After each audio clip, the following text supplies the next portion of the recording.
Alright guys, so here's the deal. Currently, truck has broken down completely. Not a small breakdown, big breakdown.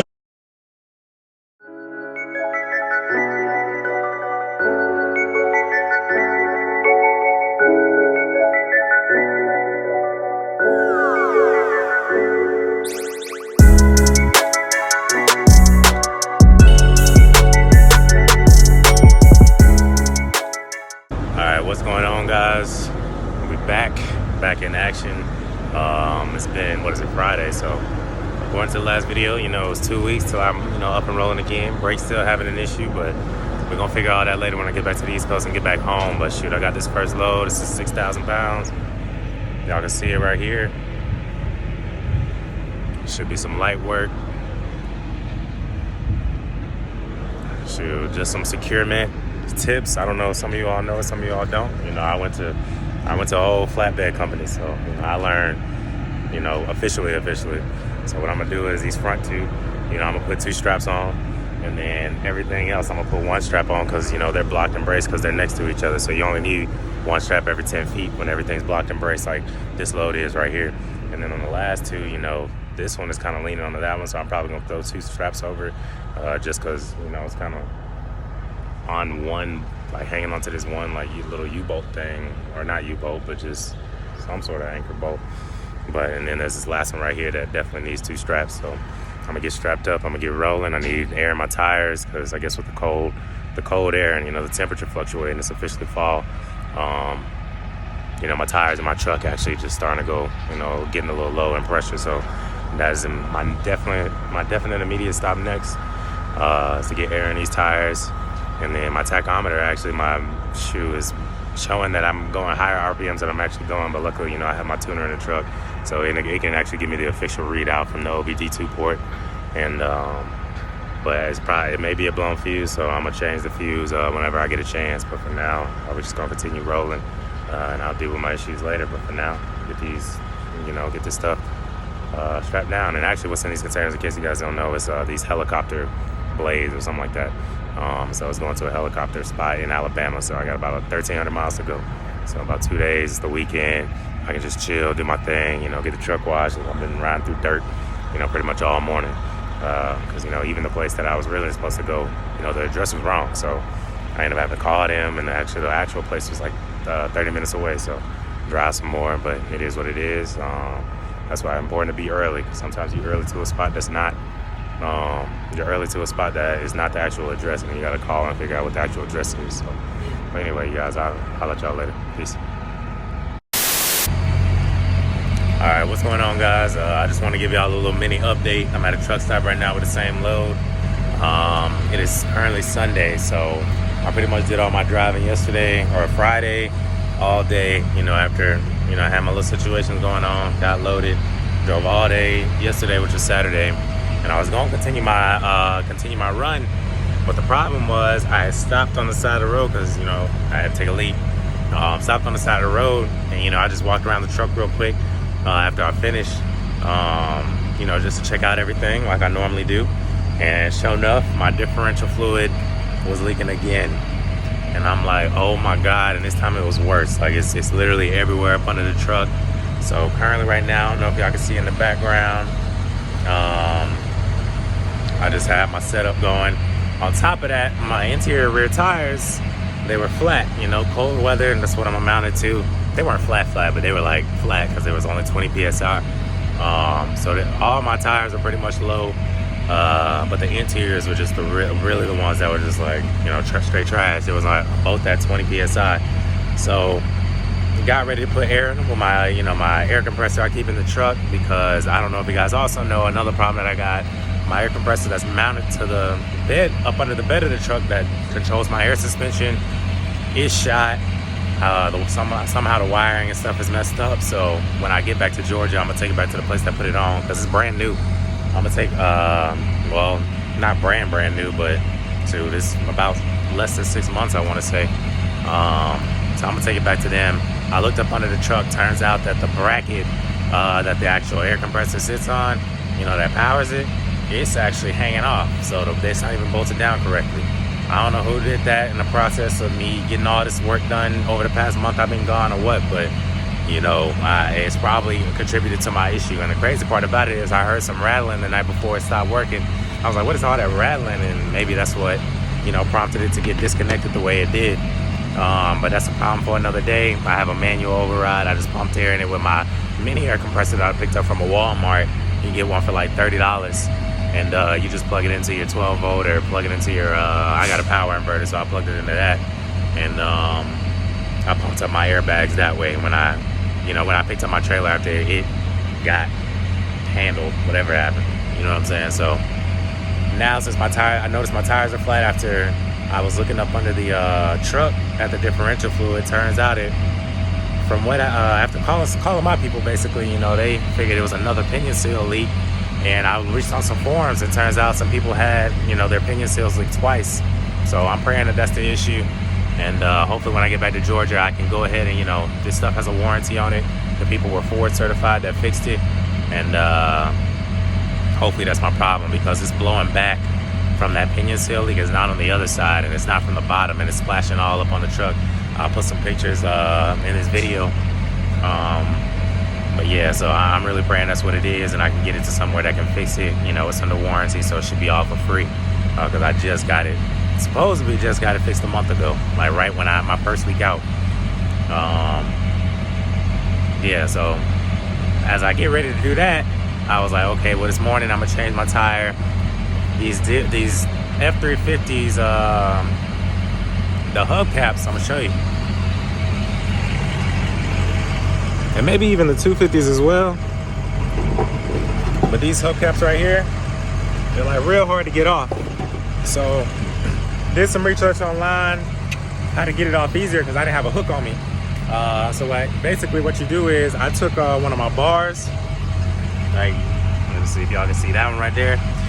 I took one of my winch bars, like wedged it from the edge of the rim. And when I wedged it from the edge of the rim, I put a blanket there, but it slipped, and then I got a scratch on my rim, but oh well, I don't really care. I wedged it against that, and then put the tip of the bar on like the edge. Let me see if y'all can see the edge, like right here. And I wedged it that way and popped it that way, and it popped right on off. It worked wonders. I mean, YouTube, there's a YouTube video out there. Maybe I'll shoot one later on when I have a little bit more time, but I just wanted to, let you guys know what I'm dealing with right now. And but anyway, pop that off, because I knew I was gonna have to at least rotate this outside tire so that my inside tire's valve stem showed up, because whoever put these tires on last, I don't know who took my tires off at this last shop, because both of my valve stems were showing previously. But turns out they must have messed with my tires. I don't know, when they put my transmission, when they put a new transmission in. I don't really know how that works and stuff, but now I don't got a valve stem showing, so I can't easily put air in my tires. It's like another hassle.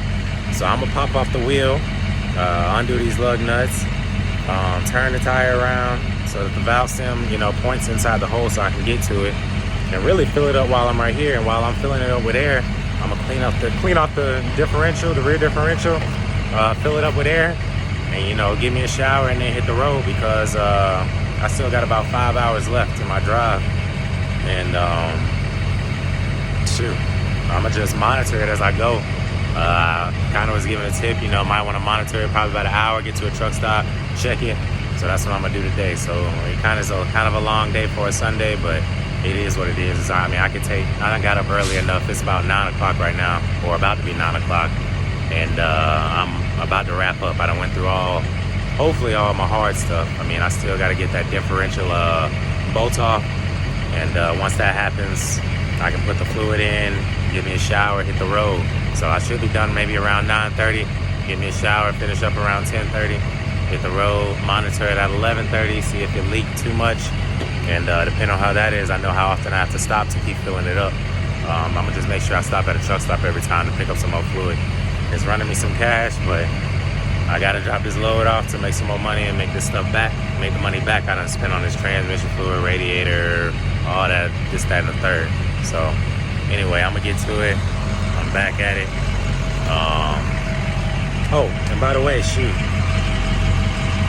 if you ever run out of what's it called, differential fluid, I just went and popped this Lucas oil, got this gear oil. It's good for differential, a whole bunch of stuff. So it's at all truck stops. I got some fuel additive, to clean my fuel injectors. I usually keep this type of stuff on me, but I ran out because I've been gone so long. And then I got some brake cleaner because that's what I'm clean up the. It's right here. Got some brake cleaner. That's what I'm gonna clean up the my mess with. Oh, and then to top it all off, I'm getting ready to jack up the this side of the truck so I can change the tire. I'm wondering what's wrong with my jack. My jack's not working, so I was like, well, let me figure out what's wrong with it. Thought I had too much air in it, was gonna bleed the air out of it.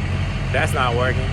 And I didn't really think to check the oil in it because it's brand new. Shoot, I thought it would have been full of oil, and it was not. It took me probably about 30 minutes just to figure out that kind of come to the conclusion that maybe I don't have no oil in there. So I wish I could show you a picture, but there's a little rubber grommet. Sometimes it's a screw. Not even a rubber grommet, it's a rubber plug on the side of your hydraulic. I have a 12-ton hydraulic. Let me see if I can show you. I don't know if y'all can see that, but it was a red bottle jack, and it's 12 tons. And on the side of it, there's that rubber plug, and I just pulled it out. I turned it upside down, and only a little bit of oil came out. I was like, wow, I didn't have any oil. So then I was trying to figure out, what could I use that really wouldn't mess it up over time. And then, at the time, I don't really have any mortar. I keep high grade synthetic, what is it called? Automatic, oil on me. I usually use, what is it called? AMSOIL, synthetic, heavy duty. So I wasn't gonna put that into this hydraulic jack. They say online you're supposed to use kind of something low and low grade or low weight. And so I ended up, or you can use automatic transmission fluid in the meantime. So I put some in there for now, so at least it's working. But I definitely need to stop and change. When I get back to the house, I get somewhere good. I'm gonna stop and get some hydraulic oil that's supposed to go in these jacks, and pour that oil out and then put the new oil in. Pour the automatic transmission fluid out and then put the new oil in. Because turns out, when I stopped and I thought my transmission was I didn't have any transmission fluid in there and that was gonna solve my issue, I bought 2 cases of automatic transmission fluid. So I used some of the extra quarts I had, and just poured it in, and it took a whole half of a quart. That's the crazy part about it, to fill the thing up. So it is what it is. And then I kind of tilted it over just a tiny bit, just to not fill it up too much and mess up something real bad. So, and then I put the rubber plug back in there, and then I pumped it up with air. So you pump it up with air by turning it basically in the empty position, I guess you could say. This is before you get ready to use the jack and jack it up, and then you just start pumping. And when I just started pumping it, I pumped it probably about 200 times, and then I turned it to the position in which it allows you to actually pump up the jack. Basically turned it tight, and then it came right on up. So that was my issue. If your jack's not going up, check your oil first. I wouldn't even worry about the air first. Well, you could try to pump some air in there first, but if it don't work in the next 5-10 minutes, don't waste your time. Just go ahead and check the oil. Take the plug out, tilt it, see how much oil in there. Make sure you have some on hand before you do all that, and keep it moving. So yeah, I'm gonna get back to work. I should be probably wrapping this up in the next 30 minutes. So I'm gonna do this, shower, bounce, volley. I'll let y'all in, please. All right, guys, I'm up under here right now. I just took the plug out. As you can see, it has a whole lot of metal shavings on it. I'm gonna get that cleaned up when I refill it. This is actually the dry side of my differential. It's just leaking from everywhere, but everywhere on the other side. As you can see, it's dripping down my exhaust pipe. But on the other side, you can see it's kind of on my airbags up there. It's on my airbags over there. It's all on the other side. It even got onto my shocks. So it's a major problem. So I'm gonna check it right now. Dip my finger in, kind of see where the level's at, and then we'll fill it from there. So just give me a sec.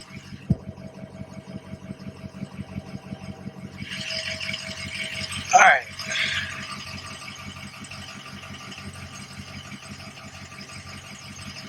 Okay, it actually had some fluid in there. It's not completely dry, which is good news for me. So I'm gonna put probably a quart in right now and then see where it is, and get this stuff cleaned up. And I'm gonna fill it up with I don't know if I showed you earlier, but this gear oil. I got a whole bunch of quarts for my ride, you know, so I can fill up as I go in case this starts leaking and stuff again. I really think it's coming from the sensor up top, because it's just all this, like if you look at the bed of the truck, like completely, it's dry on either side of those two frame rails, those cross members. So the fact that it's dry on the other side just means it's kind of topical, it's centralized on one particular spot. So it's either my pinion seal again, or it's leaking by my brake sensor, which I may need just another O-ring for it. You know, I don't know what it is, but I'm going to get it checked out. Like I said, all this stuff's under warranty, and the sensor is actually mounted up there. You can reach it on the other side better, but all the stuff's under warranty, like I said. There's none on my sides of my tires, because normally if you see something dripping like this, and it has like little lines like that, that kind of means, you know, you got a hub seal leak, which I don't have. So it's all coming from a centralized spot, and it's just outpouring from the other side differential. So let me get this stuff filled up, and then I'm gonna give me a shower and be on my way. All right, peace. I just sit down, I was tripping and taking a risk. Just cause the time running down on the clock, no, that don't mean that you got a blitz. Just chill and be patient, keep working on you, and you'll see that thing coming in quick.